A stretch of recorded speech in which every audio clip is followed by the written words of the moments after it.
आतापर्यंत आपण मॅथ्स 1 मधील पहिले 5 चॅप्टर्स कंप्लीट केलेले आहेत। या चॅप्टर्स मधील सर्व टॉपिक्सच्या सर्व व्हिडिओजच्या लिंक आजच्या या व्हिडिओच्या डिस्क्रिप्शन मध्ये दिलेल्या आहेत। आज आपण स्टॅटिस्टिक्स या चॅप्टर मधील फ्रिक्वेन्सी पॉलिगॉन शिकणार आहोत। फ्रिक्वेन्सी पॉलिगॉन हे दिलेल्या स्टॅटिस्टिकल डाटाचं पिक्टोरियल प्रेझेंटेशन असणार आहे की ज्यामुळे आपल्याला चित्र स्वरूपात असलेला स्टॅटिस्टिकल डाटा बघून लगेच त्याचं अनालिसिस करणं सोपं जातं। म्हणूनच तुम्ही बघितलं असेल की बऱ्याचदा क्रिकेट मॅच मध्ये किंवा शेअर मार्केट वगैरे या सगळ्यांची जी स्टॅटिस्टिकल माहिती असते ती आपल्याला ग्राफच्या स्वरूपात दाखवलेली असते। म्हणजे सर्वसामान्य लोकांना सहजगत्या ते ग्राफ्स पाहून लक्षात येतं की नेमका काय प्रकारे चढ उतार या माहितीमध्ये झालेला आहे। तर आता आपण फ्रिक्वेन्सी पॉलिगॉन काढण्याच्या दोन पद्धती आहेत, with the help of the histogram पहिली मेथड आणि दुसरी आहे without help of the histogram. आपण with the help of the हिस्टोग्रामने सुरुवात करूया, कारण ऑलरेडी आपण हिस्टोग्राम काढायला मागील व्हिडिओमध्ये शिकलेलो आहोत। त्याच्याच पुढे जाऊन आपण हिस्टोग्रामच्या मदतीने फ्रिक्वेन्सी पॉलिगॉन कसा काढायचा ते आता बघणार आहोत। त्याच्यासाठी आपण एक्झाम्पल घेतलेले आहे, time required for the experiment in minutes आणि नंबर ऑफ स्टुडंट्स।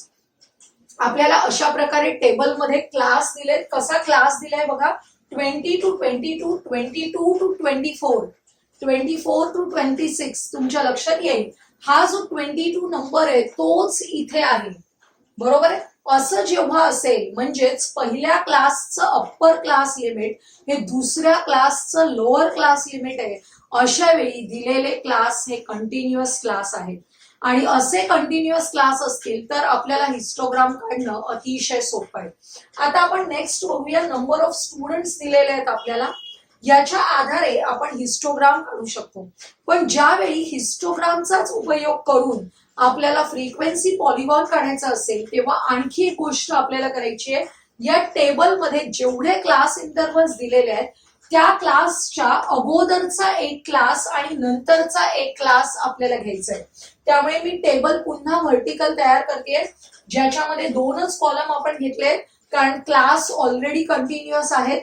हा जो पहिला क्लास दिलेला आहे 20 to 22, त्याची फ्रिक्वेन्सी आहे 8। त्याच्या अगोदरचा क्लास आपल्याला घ्यायचा आहे। सेम याच पद्धतीने जर विचार केला तर 18 to 20 असा क्लास घ्यावा लागेल आणि आपल्या ऑब्झर्वेशन टेबल मध्ये तो क्लास नाहीये, याचाच अर्थ नंबर ऑफ स्टुडंट्स किती आहेत त्या क्लाससाठी 0, फ्रिक्वेन्सी 0 घ्यायची। त्याचप्रमाणे हा टेबल जिथे संपतो त्याच्या पुढचा क्लास आपल्याला घ्यायचा आहे 32 to 34 आणि त्याच्यासाठी सुद्धा फ्रिक्वेन्सी काय घ्यावी लागेल, 0 घ्यावी लागेल। असा टेबल काढून घेतल्यानंतर आपण ग्राफकडे वळणार आहोत। ग्राफ मध्ये आपल्याला सुरुवातीला स्केल ठरवायची, काय करायचे, हायेस्ट फ्रिक्वेन्सी किती आहे बघा 22। जेव्हा 22 अशी हायेस्ट फ्रिक्वेन्सी असेल तेव्हा आपण वाय ऍक्सिस वर 1 सेंटीमीटर इज इक्वल टू 2 असं घेऊ शकतो। त्यामुळे वाय ऍक्सिस वर 1 centimetre is equal to 2 students अशी स्केल आपण घेतलेली आहे आणि एक्स ऍक्सिस वर आपल्याला हायेस्ट 34 आहे आणि आपण स्टार्ट 18 ने करायचंय, इथे क्रिंक मार्क द्यायचे। आपण हिस्टोग्राम मध्ये शिकलो होतो, जेव्हा आपण 0 नंतर मधले काही ऑब्झर्वेशन्स न लिहिता डायरेक्टली आपल्या पहिल्या क्लास इंटरव्हल कडे जातो तेव्हा अशा वेळी आपल्याला हे क्रिंक मार्क काढणं अतिशय महत्वाचं आहे।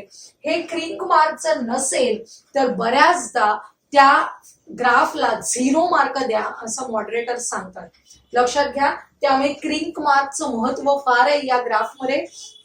आता आपण 18 to 20 या पहिल्या क्लासने सुरुवात करणार आहोत आणि लास्ट आहे 30 to 34।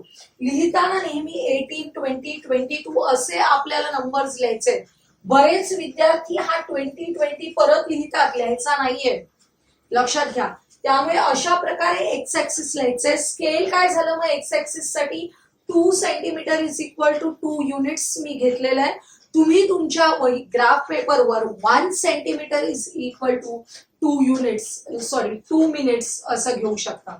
आता हिस्टोग्राम काढायला तर आपण शिकलेलो आहोतच, जिथे झिरो फ्रिक्वेन्सी आहे तिथे आपल्याला हिस्टोग्रामचा ही खालची लाईन आहे ती झिरोवरच असणार आहे. त्यामुळे आपण 20 to 22 पासून सुरुवात करूया. जिथे फ्रिक्वेन्सी आहे 8 त्याप्रमाणे 8 हाईट असलेला कॉलम आपण काढलेला आहे. नंतरची फ्रिक्वेन्सी आहे 16 हाईटचा कॉलम काढलेला आहे. या प्रकारे आपण हिस्टोग्राम काढून घेतलेला आहे. ज्यांना हिस्टोग्राम कसा काढायचा माहित नाहीये त्यांनी या अगोदरचाच आपला व्हिडिओ आहे हिस्टोग्राम तो नक्की पाहायचा आहे. हिस्टोग्राम काढून झाल्यानंतर आपण बघूया हा जो व्हाईट चॉकने काढलेला आहे तो आपला हिस्टोग्राम आहे. बरोबर. आता आपल्याला त्याच्याच आधारे काढायचंय फ्रिक्वेन्सी पॉलिगॉन. लक्षात घ्या फ्रिक्वेन्सी पॉलिगॉन काढण्यासाठी सगळ्यात महत्वाचं म्हणजे क्लासमार्क आपल्याला हवे असतात. या क्लासमार्क वर आपल्याला फ्रिक्वेन्सी घ्यायची असते. क्लासमार्क म्हणजे काय? Lower class limit plus upper class limit divided by 2. 20 plus 22 divided by 2 करायचे म्हणजे आपल्याला क्लासमार्क येतो 23.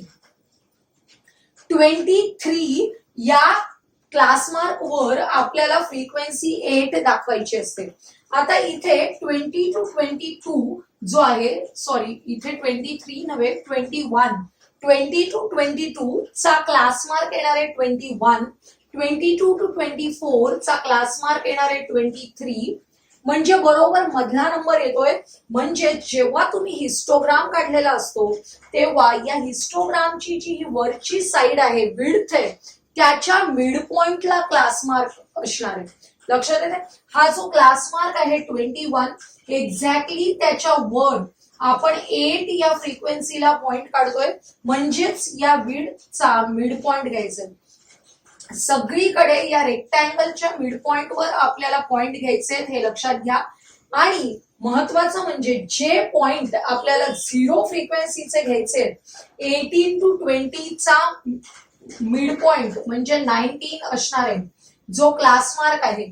आणि शेवटचा क्लास आहे 32 to 34 याचा क्लासमार्क येणार आहे 33. या 33 वर झिरो फ्रिक्वेन्सीला आपल्याला पॉइंट घ्यायचे.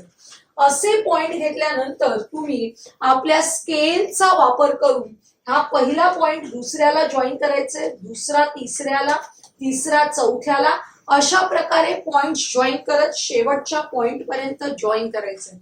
आणि आपल्याला हा जो ब्ल्यू कलरचा दिसतोय जी क्लोज्ड फिगर आहे एक्स ऍक्सिस बरोबर क्लोज्ड असलेली फिगर आहे त्याला आपण म्हणतो फ्रिक्वेन्सी पॉलिगॉन. लक्षात येते. तर अशा प्रकारचा फ्रिक्वेन्सी पॉलिगॉन आपण काढला कशाच्या मदतीने? हिस्टोग्रामच्या मदतीने. ऑलरेडी हिस्टोग्राम काढलेला असल्यामुळे आपल्याला क्लासमार्क काढावा लागला नाही. आपण या हिस्टोग्रामचे हे जे वरचे आहेत विड्थ रेक्टँगलची त्याच्याच मिड पॉइंट वर पॉइंट घेतलेले आहेत आणि ते जॉईन केलेले आहेत. अशा प्रकारचा प्रश्न तुम्हाला 4 मार्कांसाठी पेपरला येऊ शकतो ज्याच्यामध्ये draw histogram and frequency polygon असं लिहिलेलं असतं. तेव्हा तुम्ही हिस्टोग्राम काढून फ्रिक्वेन्सी पॉलिगॉन काढायचं. जेव्हा ड्रॉ फ्रिक्वेन्सी पॉलिगॉन फक्त लिहिलेलं असेल तेव्हा आपण ही दुसरी मेथड वापरणार आहोत की ज्याच्यामध्ये without help of the histogram आपल्याला फ्रिक्वेन्सी पॉलिगॉन काढता येतो. नेक्स्ट क्वेश्चन बघा. Draw a frequency polygon for the following group frequency distribution table. आपल्याला आता फक्त फ्रिक्वेन्सी पॉलिगॉन काढायचंय. अशा वेळी आपण हिस्टोग्राम काढायचा नाही.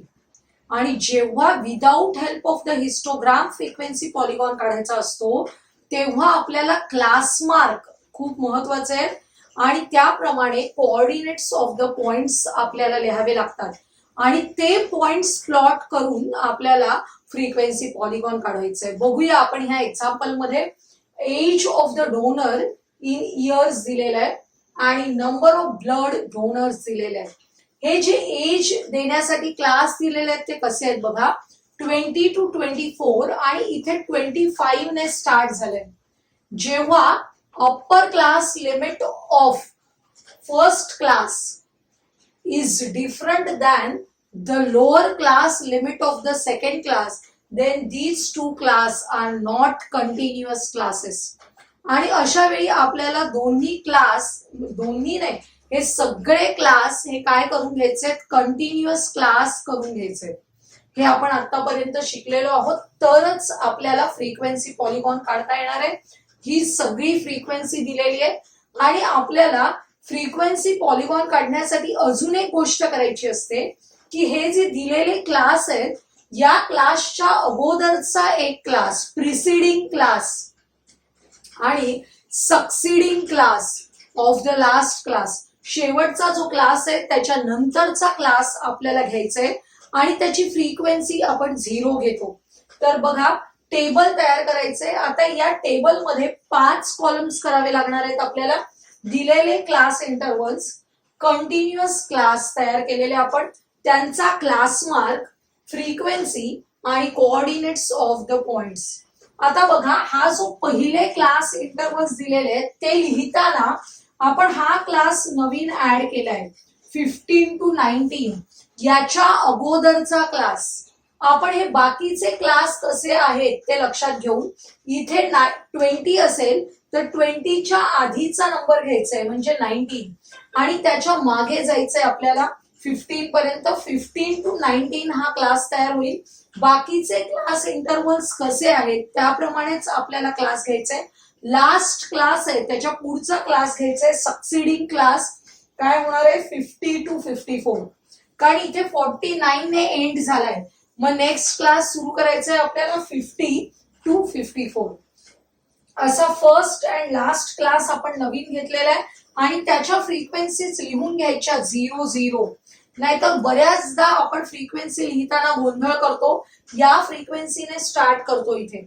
त्यामुळे जे क्लास आपण नवीन घेतलेले आहेत पहिला आणि शेवटचा, तिथे आपण 0-0 ही फ्रिक्वेन्सी अगोदरच टेबलमध्ये एंट्री करून ठेवायची आहे आणि नंतर ह्या मधल्या फ्रिक्वेन्सीज आपल्याला रांगेत लिहायच्या आहेत. आता क्लास लिहिल्यानंतर कंटिन्युअस क्लास लिहायचे. कंटिन्युअस क्लास करायला आपण काय करतो, इथे हा जो 19 नंबर आहे त्यानंतरचा 20 आहे, या दोघांमध्ये 1 चा डिफरन्स असेल तर त्याला इक्वल पार्ट्स मध्ये डिवाइड करायचे.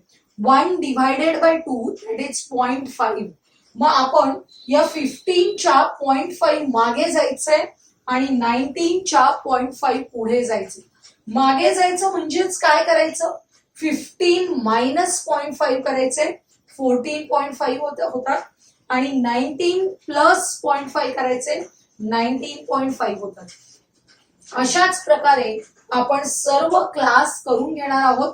हे आपले क्लास कंटिन्युअस होणार आहेत. बघा 19.5 हा नंबरच इथे आलेला आहे, 24.5 हाच नंबर इथे आलेला आहे. यालाच म्हणतात कंटिन्युअस क्लासेस. आता आपल्याला क्लास मार्क काढायचे. क्लास मार्क मी काढून ठेवण्यासाठीच इथे जागा ठेवली आहे.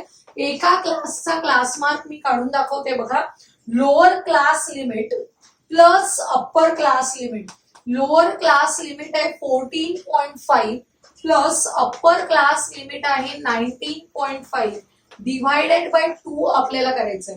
या दोघांची ऍडिशन करायची आहे. काय होणार आहे बघा, 5 अधिक 5 10 हातसाला 1, 9 अधिक 1 10 आणि 4 14 हातसाला 1 म्हणजे 34 झाले. डिवायडेड बाय 2 करायचे विच इज इक्वल टू 17. अशा प्रकारे आपल्याला क्लास मार्क मिळणार आहे 17. अजून एकाचा काढून बघूया आपण. 19.5 सेकंड याचा क्लास मार्क काढतोय आपण. हा पहिल्याचा दुसऱ्याचा 2चे क्लास मार्क काढले की उरलेले आपण डायरेक्ट लिहू शकतो. बघा याचा आहे 19.5 प्लस 24.5 डिवायडेड बाय 2. ऍडिशन करूया. इथे हातचा 1 आला, 4 अधिक 1 5, 5 आणि 9 करायचे किती झाले 14 हातसाला 1 म्हणजे 44 आले. 44 डिवायडेड बाय 2 किती झाले 22. लक्षात घ्या आपण पहिला आणि दुसरा काढला की खालचे काढायची गरज नाहीये. काय करायचं बघा, या दोघांमध्ये कितीचा डिफरन्स आहे बघायचा. 17 मध्ये किती मिळवले की 22 येतात. 17 मध्ये किती मिळवले की 22 येतात. 17 प्लस 5 इज इक्वल टू 22. बरोबर आहे. मग आता नेक्स्ट जे क्लास मार्क आहेत ते आपण तसेच मिळवायचे. प्रत्येकाचं कॅल्क्युलेशन करायची गरज नाही. 22 मध्ये 5 ऍड केले, 22 प्लस 5 27.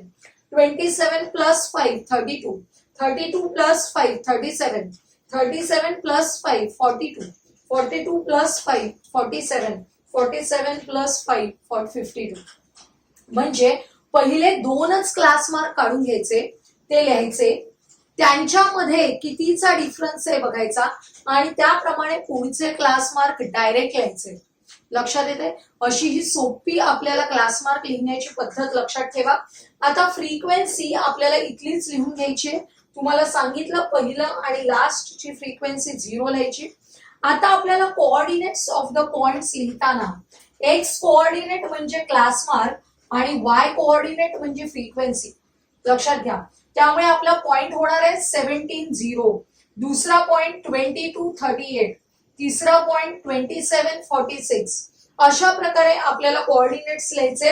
एक्स कोऑर्डिनेट घ्यायचे क्लास मार्क आणि वाय कोऑर्डिनेट घ्यायचे फ्रिक्वेन्सी. लक्षात ठेवा, अशा प्रकारे सगळे कोऑर्डिनेट्स लिहून घ्यायचे. हे टेबल अतिशय महत्वाचं आहे जेव्हा आपल्याला फ्रिक्वेन्सी पॉलिगॉन काढायचा असतो विदाउट युझिंग हिस्टोग्राम. हिस्टोग्राम न काढता डायरेक्टली पॉइंट प्लॉट करून फ्रिक्वेन्सी पॉलिगॉन काढायचंय. अशा वेळी हे कोऑर्डिनेट्स आपल्याला लिहावे लागतात आणि मग ते प्लॉट करून आपल्याला फ्रिक्वेन्सी पॉलिगॉन मिळणार आहे. आता मी हा जो वरचा पार्ट आहे तो पुसणार आहे आणि त्या ठिकाणी आपण हे पॉइंट्स प्लॉट करून फ्रिक्वेन्सी पॉलिगॉन पाहणार आहोत. फ्रिक्वेन्सी पॉलिगॉन काढत असताना आपल्याला काय प्लॉट करायचं सांगितलं, कोऑर्डिनेट्स ऑफ द पॉइंट्स जे आपण या टेबल मध्ये ऑलरेडी मिळवलेले आहेत. आता आपण एक्स ऍक्सिस आणि वाय ऍक्सिसची स्केल ठरवून घेऊ.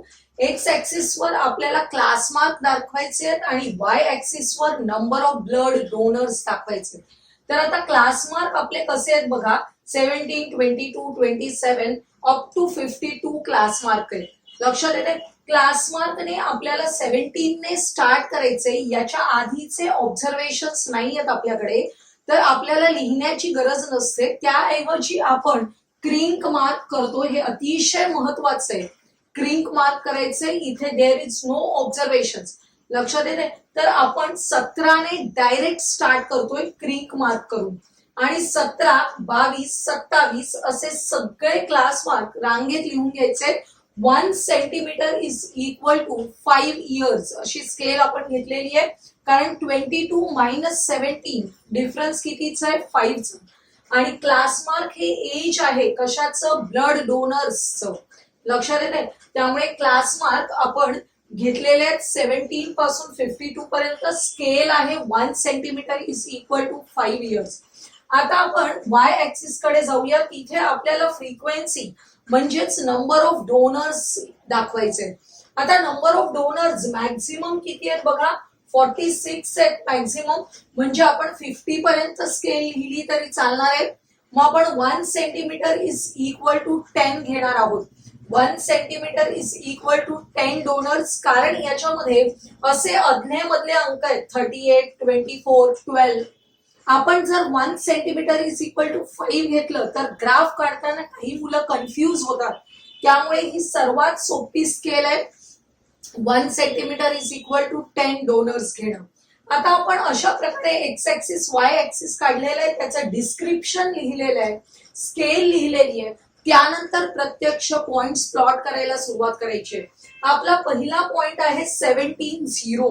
पहिला पॉइंट आहे 17 0. हा बघा 17 वर वाय ऍक्सिसचा वाय कोऑर्डिनेट 0 आहे, त्यामुळे हा एक्स ऍक्सिस वर 17 वरच पॉइंट येणार आहे. 17 0. सेकंड पॉइंट आहे 22 38. 22 38 या पॉइंटला काय करायचं बघा, एक्झॅक्टली 22 च्या वर जायचंय आणि इथे 32 च्या समोर असा आपल्याला पॉइंट प्लॉट करायचंय. त्यानंतर थर्ड पॉइंट आहे 27 46. 27 च्या वरती आणि 46 च्या समोर. अशा प्रकारे आपल्याला या टेबल मध्ये असलेले सगळे पॉइंट्स प्लॉट करायचे. शेवटचा पॉइंट आहे 52 0. बघा वाय कोऑर्डिनेट 0 असल्यामुळे तो एक्स ऍक्सिस वर पॉइंट येणार आहे 52 वर. लक्षात येते? हे पॉइंट्स आपण प्लॉट करून घेतल्यानंतर त्या पॉइंट्सचे कोऑर्डिनेट्स लिहिणं कंपल्सरी आहे. लक्षात घ्या, पॉइंट्सचे कोऑर्डिनेट्स आपल्याला कंपल्सरी लिहायचे. आणि हे पॉइंट्स पट्टीच्या सहाय्याने एकमेकांना जोडायचे आहेत. लक्षात येते, हाताने जोडायचे नाहीयेत. हा फ्रिक्वेन्सी पॉलिगॉन आहे. पॉलिगॉन असल्यामुळे या ज्या साइड्स आहेत त्या व्यवस्थित पट्टीने जोडायचे. पॉलिगॉन म्हणजे काय, क्लोज्ड फिगर असते विथ एन साइड्स. अशा प्रकारचा हा पूर्ण पॉलिगॉन तयार झालेला आहे. ही पॉलिगॉनची ही साइड आहे आणि ही बाउंड करणारी ही एक्स ऍक्सिसची साइड आहे. अशा प्रकारे हा जो पॉलिगॉन फ्रिक्वेन्सी पॉलिगॉन आपल्याला मिळालेला आहे. तर अशा फ्रिक्वेन्सी पॉलिगॉन काढण्यासाठी टेबल तयार करणं ही सगळ्यात महत्वाची गोष्ट आहे. आणि ते तयार करत असताना क्लास मार्क काढणं, कंटिन्युअस क्लासेस मिळवणं आणि इथे आपल्याला कोऑर्डिनेट्स ऑफ पॉइंट्स, एकदा पॉइंट्स मिळाले की ते प्लॉट करणं अतिशय सोपं आहे. सोपी स्केल घ्या वाय ऍक्सिस वर. खूप कॉम्प्लिकेटेड स्केल घेतली तर तुम्ही कधी कधी चुकता. नजर चुकीने आपण 38 दाखवायचे तर आपण 28 पण दाखवू शकतो चुकून. तर त्याकडे जास्त लक्ष द्यायचंय. आजच्या व्हिडिओमध्ये आपण फ्रिक्वेन्सी पॉलिगॉन काढण्यासाठीचे 2 एक्झाम्पल्स बघितले. तर आजचा हा व्हिडिओ तुम्हाला आवडला असेल तर लाईक करा, तुमच्या मित्रमैत्रिणींना शेअर करा आणि पुढील महत्त्वाचे व्हिडिओज पाहण्यासाठी आपल्या चॅनलला सबस्क्राईब करायला विसरू नका.